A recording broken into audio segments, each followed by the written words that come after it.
Hello everyone and welcome to Slipjoint Sawyer. It's that time of month again. It's that time where I do my monthly EDC pocket dump. We're just going to go through the knives and gear I've used most over this last sort of month. So this one is going to be for October 2024 and we're just going to jump right into it and move through the gear as we go.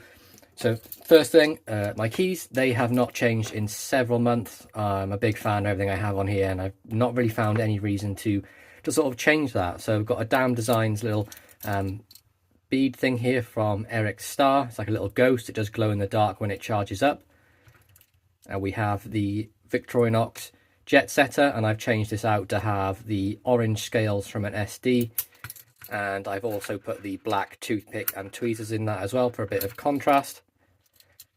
We have the Olight i1R2 Pro, and this is the rechargeable one. So you just unscrew it and it recharges there with a USB-C.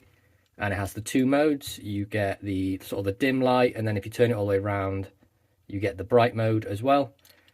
Probably the best keychain flashlight, I'm going to say. The battery lasts for absolutely ages. I use this thing all the time.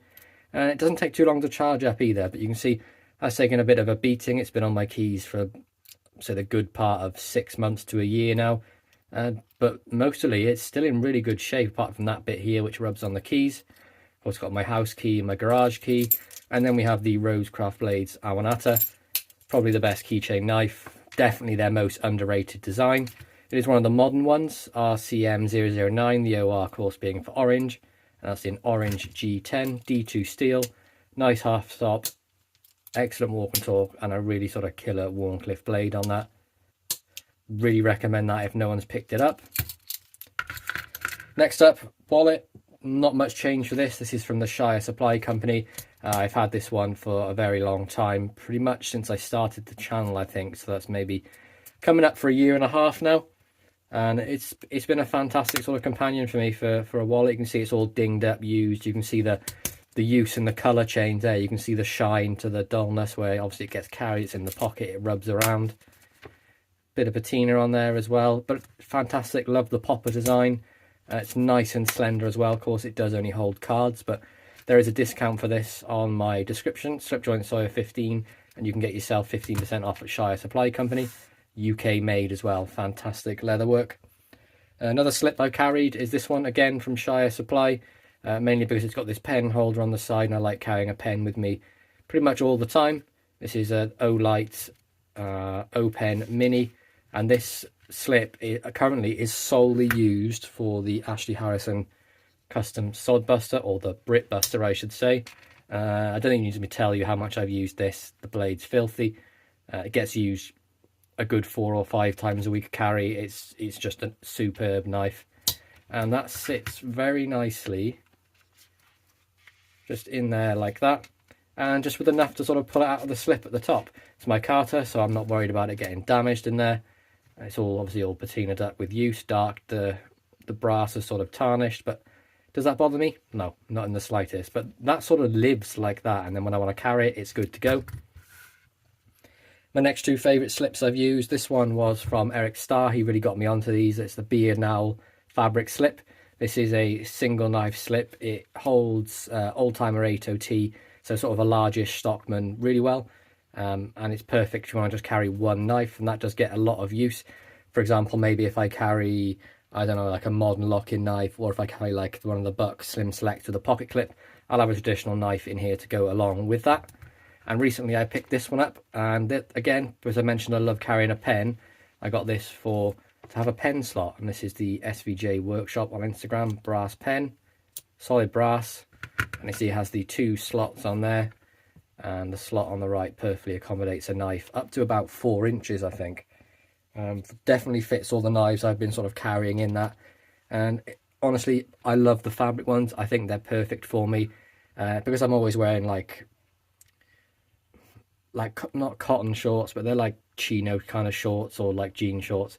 It grips into the pocket and it doesn't feel the need to sort of twist and fall over, which this one sometimes does in a pocket. But obviously it's smooth, quite slick on the inside of pockets, and it can sort of end up at an angle, and just a little bit annoying really than anything. But this one sits perfectly flat in your pocket and it's absolutely fantastic, so I really do recommend checking those out as well. Excuse me. Now on to the flashlight. I really sort of slimmed down my collection of flashlights. I sort of sold them all, given a load away, and this is the only real one I have left apart from this one. And this is the Warrior Nano from Olight. It's a really nice pocket clip. It's got a brim clip as well to go on your baseball cap if you're wearing a baseball cap.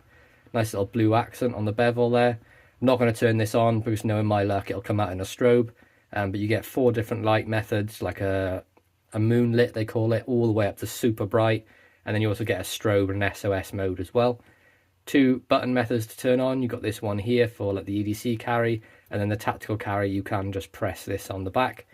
Charger also magnets to this as well, so that's fantastic.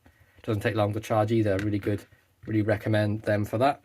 Now on to my Swiss Army knives I've carried this month. Again, second month in a row I've not carried my custom compact. I've had other things I wanted to carry, one of which is the 91mm companion, and this is one I had Dan over at Blade Bridge Customs put some brass liners on it for me. You can see he had his name sort of etched there in the back of one of the springs, and he also surprised me with this blade on there, and I think you'll all agree how amazing that is. Laser engraved blade, got some woman on there showing her behind, and the action is superb. And honestly I love the companion, sorry. Comes with the file, you get the opening layer cap lifter, and then on this side you get the package opener, and then of course in the middle you get the scissors. Now apologies for the cut, they are not open, they are scabbed over and healed. I just need to leave them in the air to heal them a bit quicker. That's from the glass that got me at the churchyard while I was helping out. Of course you've got the plus scales. I've changed out the toothpick for the ferro rod, got the pen, got some kindling, the eyeglass screwdriver, the hook, the punch, and then of course the tweezers on the front. Next up, honestly I've been carrying a lot of 84mm recently. I'm a big fan since I picked up some with the scissors.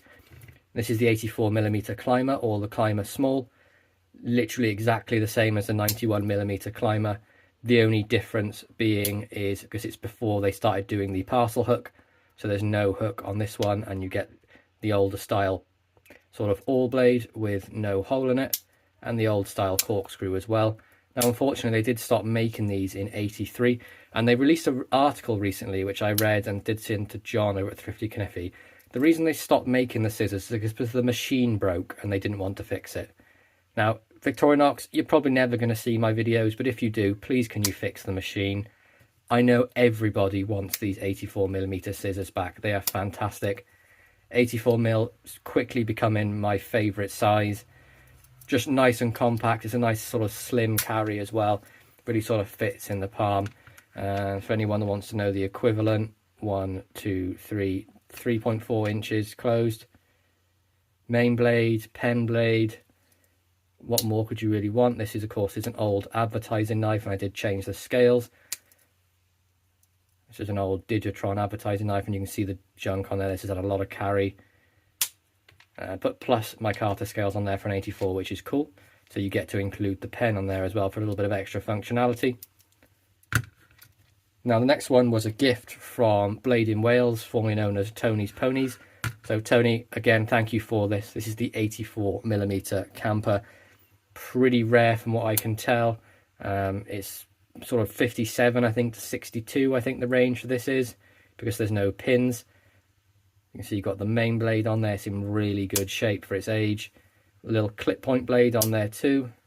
You get the saw, which is in fantastic condition, and then you get the cap lifter with the patent pending on there, if I can get that to show there. Cap lifter this side, and then the old school punch, which is the triangle punch on the front. Now I love that way better than the newer one. I wish they'd bring that back too. And the old 5-coil corkscrew on there as well, which is excellent. No tool scales on this, and you will notice, I can't really show you, I haven't got another one with this shield, but this shield is, I believe it's nickel silver, and it's way bigger than the normal shield is. So that is the 84mm camper. Absolutely fantastic knife. Now onto my slip joints. I've sort of done them in, I've tried to do them in order of what I carried most, but I don't think it's right. I'm really bad at keeping track. But one this month has been the Tenacity Lake Teardrop from Rosecraft Blades. I mean, look at the blue on that. It's absolutely beautiful. Love this one. D2, nice spear blade, really comfortable in the hand.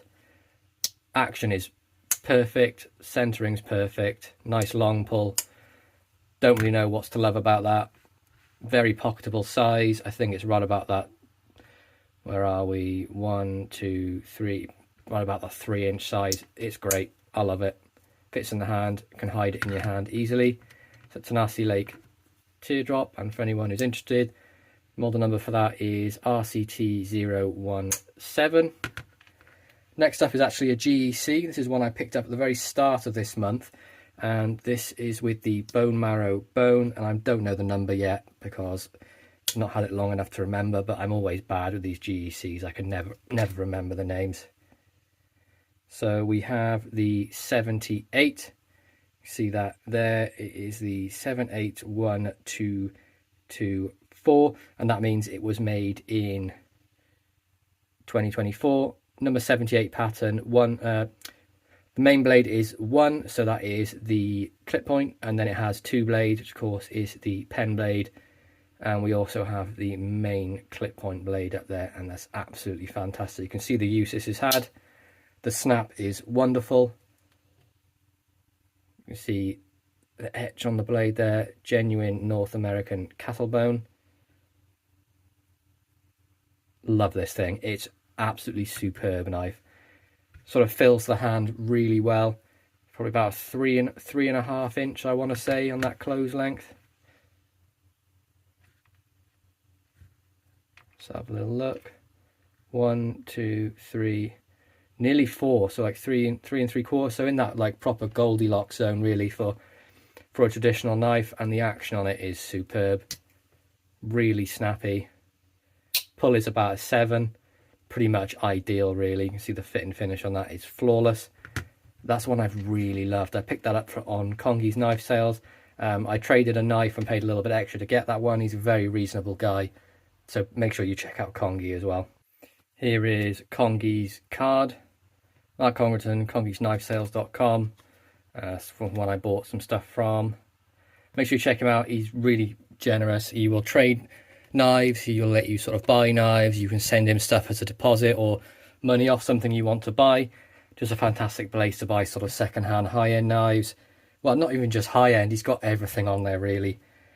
Next up is the only real Stockman I've carried this month, and this is one that I picked up very recently off Etsy, maybe in the last sort of 3 weeks. This is a Buck 301, but this one was made by Camillus. You've got the Buck tang stamp there, so this was of course before the age dating, and you have the trademark Camillus clip point on there with the long pull and the swedge at the top here. Nice action on that. I've got a little bit of blade rub on these two here, mainly because it's two sort of blades snuck into 2 springs, whereas the new 301 made by Buck is a 3-spring design, but you can see these blades aren't hurt at all. Plenty of life left in those. Spade blade's been used a little bit more, turned into more of a pen blade. See, that snaps in there nicely, but then when you close this one, it does sort of want to hang up on there. But individually by themselves, they've got plenty of snap. It's just because they're a bit tight in that gap. So, but nothing really to worry about. I use the main blade a hell of a lot more than I use those blades anyway. We've got the Velox scales, brass pin holding it together, nickel silver pins either end there as well. Really love this one. That's the Buck 301 by Camillus. And the last knife I've carried most this month is this custom Ashley Harrison. Believe this is ironwood, I want to say. I'm not entirely sure. Picked this one up from Congi as well.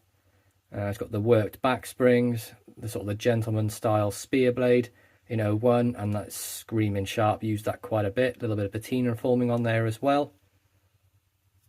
No half stop, but nice action. It's about a 7, pretty much ideal for sort of a gentleman style knife. So that's pretty much it for what I've carried the most over the last sort of month.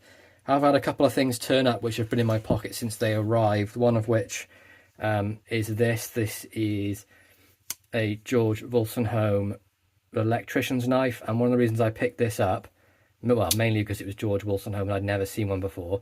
But the electrician's tool is actually a slip joint, whereas normally on the TL29 and things made by Camillus, they have a liner lock. You can see, and it's got this wonderful file on there as well, which is really cool. George Wilson Home, you can see there, Sheffield IXL. Really nice action on these tools, and the main blade is in fantastic condition. See that on there. And something else I've sort of got into recently, Dan sent me one of his tins like this, and I've sort of just carry a few different bits and pieces in there. I got a little bit of rope, got a couple of these coins for sort of kindling, got a Zippo which I picked up very recently. I had already had one, but this was my birth year, so I couldn't sort of say no, 91, and it was unused. Just got a light for me, there we go. And I also have a Swiss card in there with a magnifying glass, all that good stuff, and a spare one of these which could obviously go in a corkscrew of a victorinox. And that just sort of stays by my side, really. Just thought that was something different to try out. But there we go, guys. That's my sort of EDC pocket dump for the last sort of month. I really hope you enjoyed this sort of video. Please be sure to like, subscribe, and ring that bell for notifications. And I'll catch you in the next one. Peace out.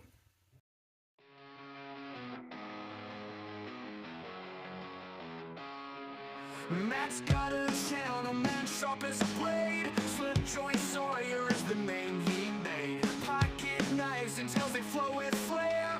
Restorations done with craftsman's care. Rusty steel polish bright in his hands. Old souls revived with a steady glance. Views keep climbing like a jagged peak. One shot rhythms, hammer sparks they speak. Slipjoint Sawyer grinding through the night. Pocket knives gleam under flickering light. Matt's got the touch, man, turning steel to gold. Every story cut deep, every piece sold.